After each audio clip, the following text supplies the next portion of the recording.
Hi friends, माझं नाव चैतन्य पत्के आहे आणि welcome back to my YouTube channel. आपण या व्हिडिओमध्ये ॲनालिसिस करूया भारताचा जो पहिला मुकाबला होता अफगाणिस्तान विरुद्ध सुपर 8 स्टेजमध्ये. आणि एकदम कम्फर्टेबली आपण अफगाणिस्तानला धुवा उडवला 47 धावांनी.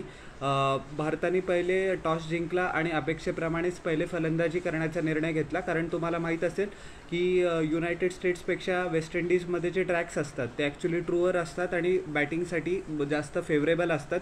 पण जे हे पिच होतं ते थोडंसं काय म्हणतात त्याला की बॉल बॅटवर एवढ्या सोप्या पद्धतीने येत नव्हता, थांबून थांबून येत होता. सो भारताचा जो स्कोर होता इव्हेंच्युअली 20 ओव्हरमध्ये 181 रन, 8 विकेट्स आपण गमावल्या.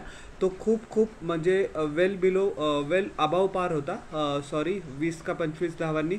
आणि तेच झालं, अफगाणिस्तान 20 ओव्हरमध्ये फक्त 134 धावा करू शकले आणि ते ऑल आऊट झाले. 47 धावांनी आपण चांगला विजय नोंदवला आहे आणि आपल्या रन रेटसाठी पण चांगलंच राहील. आता पुढचा मुकाबला आपला उद्या बांगलादेश विरुद्ध आहे. पण ठीक आहे, आपण या मॅचचं ॲनालिसिस करूया. खूप सारे पॉझिटिव्स होते. बॉलिंगमध्ये आपण सगळ्यात पहिले सुरुवात करूया. खूप चांगल्या पद्धतीने टोटल आपण डिफेंड केला. जसप्रीत बुमराहने तर 4 ओव्हरमध्ये 1 मेडन टाकली, 7 रन दिले आणि 3 विकेट्स घेतल्या. तो best white ball bowler in the world आहे सध्या. आणि त्यांनी परत एकदा त्याची स्किल काय असते, क्राफ्ट काय असतं सगळ्यांना दाखवून दिलं.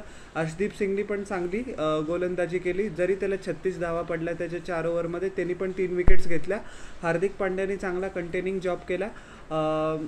कुलदीप यादव, ज्याचा हा करिअरमधला पहिला T20 वर्ल्ड कप गेम होता, तुम्ही बिलीव्ह करू शकतात की नाही, त्यांनी पण चांगलं प्रदर्शन केलं. 4 ओव्हरमध्ये 32 धावा दिल्या, 2 विकेट्स घेतल्या.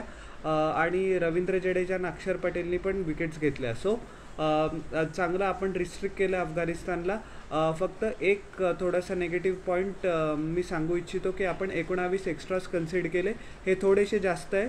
क्रंच मॅचेसमध्ये एक रनचा फरक असतो. मला माहिती आहे कधी कधी बॉलर्स थोडंसं ओव्हर करायला जातात, तर वाईड किंवा एक्स्ट्राज होऊन जातात. पण 19 एक्स्ट्राज हे खूप आहे.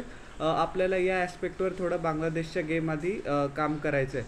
13 एक्स्ट्राज तर अफगाणिस्तानच्या बॉलर्सनी पण दिले. तो काही म्हणजे एवढी मोठी गोष्ट नाही, पण थोडंसं लक्ष द्यायची गरज आहे, मी असं म्हणतो. फलंदाजीकडे येऊया. दुर्दैवाने विराट कोहली आणि रोहित शर्माचा फॉर्म बिलकुल चांगला नाही आहे. रोहित शर्माला ना टायमिंग मिळाली. फजल हक फारुकीच्या बॉलिंगवर त्यांनी तो शॉट मारायला गेला, मिस टाईम झाला. रशीद खाननी सोप्पा झेल घेतला. विराट कोहलीने 24 धावा केल्या 24 चेंडूंमध्ये. एकदम संथ आणि काय म्हणतात त्याला, मी शब्द वापरेल, बकवासच इनिंग्स होती ती. काही अर्थ नव्हता त्याच्यामध्ये. आणि रशीद खाननी त्याला पूर्णपणे बांधून ठेवलं होतं. एक रिलीज शॉट तो खेळायला गेला आणि लॉंग ऑफवर तो सोप्पा झेल देऊन बसला रशीद खानच्या गोलंदाजीवर. सो दोन्ही इंडियन ओपनर्स कंटिन्यूस 4 मॅचेस झाले डिसअपॉइंट केलं आहे. आणि it's high time that they should show up now. त्याच्यानंतर रिषभ पंतनी 20 धावांचा कॅमिओ खेळला. तो शॉट आता पुष्कळ एक्सपर्ट म्हणतील त्यांनी रशीद खानला नको तो रिव्हर्स स्वीप ट्राय करायला पाहिजे होता. रिषभ पंत LBW झाला. बट ही स्टाईल आहे रिषभ पंतच्या खेळण्याची. ज्या वेळेला ती कम ऑफ करते आपण त्याला खूप वावा करतो, पण ज्या वेळेला त्याचा दिवस नसतो आपण त्याला समजून घ्यायची गरज आहे. सो माझं हे ॲनालिसिस असेल रिषभ पंतवर.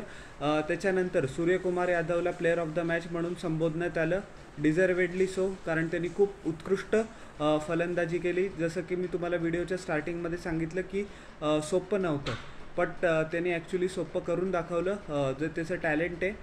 53 धावा केल्या 28 चेंडूंमध्ये. आणि खूप जो त्यांनी डीप एक्स्ट्रा कव्हरच्यावर ओमर झायला 6 मारला होता, तो डोळ्याचे पारणे फेडणारा होता. एक डाऊन द ग्राउंड लॉंग ऑनवर पण त्यांनी 6 मारला. अजून wide outside the off stump जो बॉल होता त्यांनी शफल करून डीप स्क्वेअर लेगच्या इथे त्यांनी चौकार मारला. स्वीप शॉट होता तो पण. ही सगळी सूर्यकुमार यादवची ॲक्च्युली रेंज आहे आणि त्यांनी खूप चांगल्या पद्धतीने फलंदाजी केली. ज्या वेळेला इंडिया थोड्याशा प्रेशरमध्ये होती, शिवम दुबेची विकेट गेली, त्यावेळेला आपला स्कोर 90वर 4 होता. त्याच्यानंतर हार्दिक पांड्यानी पण खूप उत्कृष्ट फलंदाजी केली आणि डेथ ओव्हर्समध्ये चांगले सिक्सेस पण लगावले, जेणेकरून भारताचा स्कोर जो 160-165 होणार होता 180च्या वर केला. हार्दिक पांड्यासाठी पण हा वर्ल्ड कप एकदम उत्कृष्ट जात आहे. जसं की तुम्हाला माहिती आहे की त्याचे थोडे पर्सनल लाईफमधले रूमर्स होते आणि IPL पण एवढं चांगलं नव्हतं केलं, बट वर्ल्ड कपमध्ये तो दाखवतोय की तो का one of the best all-rounders in the world आहे. सो सूर्यकुमार यादव आणि हार्दिक पांड्यांनी आपली नैया पार लगावली बॅटिंगमध्ये. अक्षर पटेलनी पण फक्त 6 चेंडूंमध्ये 12 धावा केल्या. लास्ट ओव्हरमध्ये पण त्यांनी खूप चांगली बॅटिंग केली, चौकार लगावले. आणि रवींद्र जडेजाने पण एक ब्लो चांगला मारला, जेणेकरून भारत 180च्या वर पोचला. अफगाणिस्तानमध्ये फक्त रशीद खाननी खूप चांगली बॉलिंग केली, 3 विकेट्स घेतल्या, काहीतरी फक्त 22 का 23 धावा दिल्या त्यांनी 4 ओव्हरमध्ये. बाकी सगळ्या बॉलर्सला टॉंग केलं इंडियन बॅट्समननी आणि कॉम्प्रिहेन्सिव्ह विक्ट्री आपल्यासाठी. आता उद्या जी बांगलादेश विरुद्ध मॅच आहे त्याचा एक महत्त्वाचा गेम असणार आहे. आपण बांगलादेशला अंडर एस्टिमेट करून चालणार नाही. आज बांगलादेश आणि ऑस्ट्रेलियाचं सकाळी सकाळी इंडियन स्टँडर्ड टाईम मॅच होते. तिचं रिझल्ट आपल्याला पाहावा लागेल, but India obviously starts as the favourite. So तुम्हाला माझ्या या मॅचवरचा रिव्ह्यू कसा वाटला हे जरूर न चुकता मला खाली कॉमेंट सेक्शनमध्ये सांगा आणि माझ्या यूट्यूब चॅनलला लाईक, शेअर आणि सबस्क्राईब करा आणि बेल आयकॉन प्रेस करा पुढच्या नोटिफिकेशनसाठी. भेटूया नेक्स्ट व्हिडिओमध्ये. Till then everyone, bye.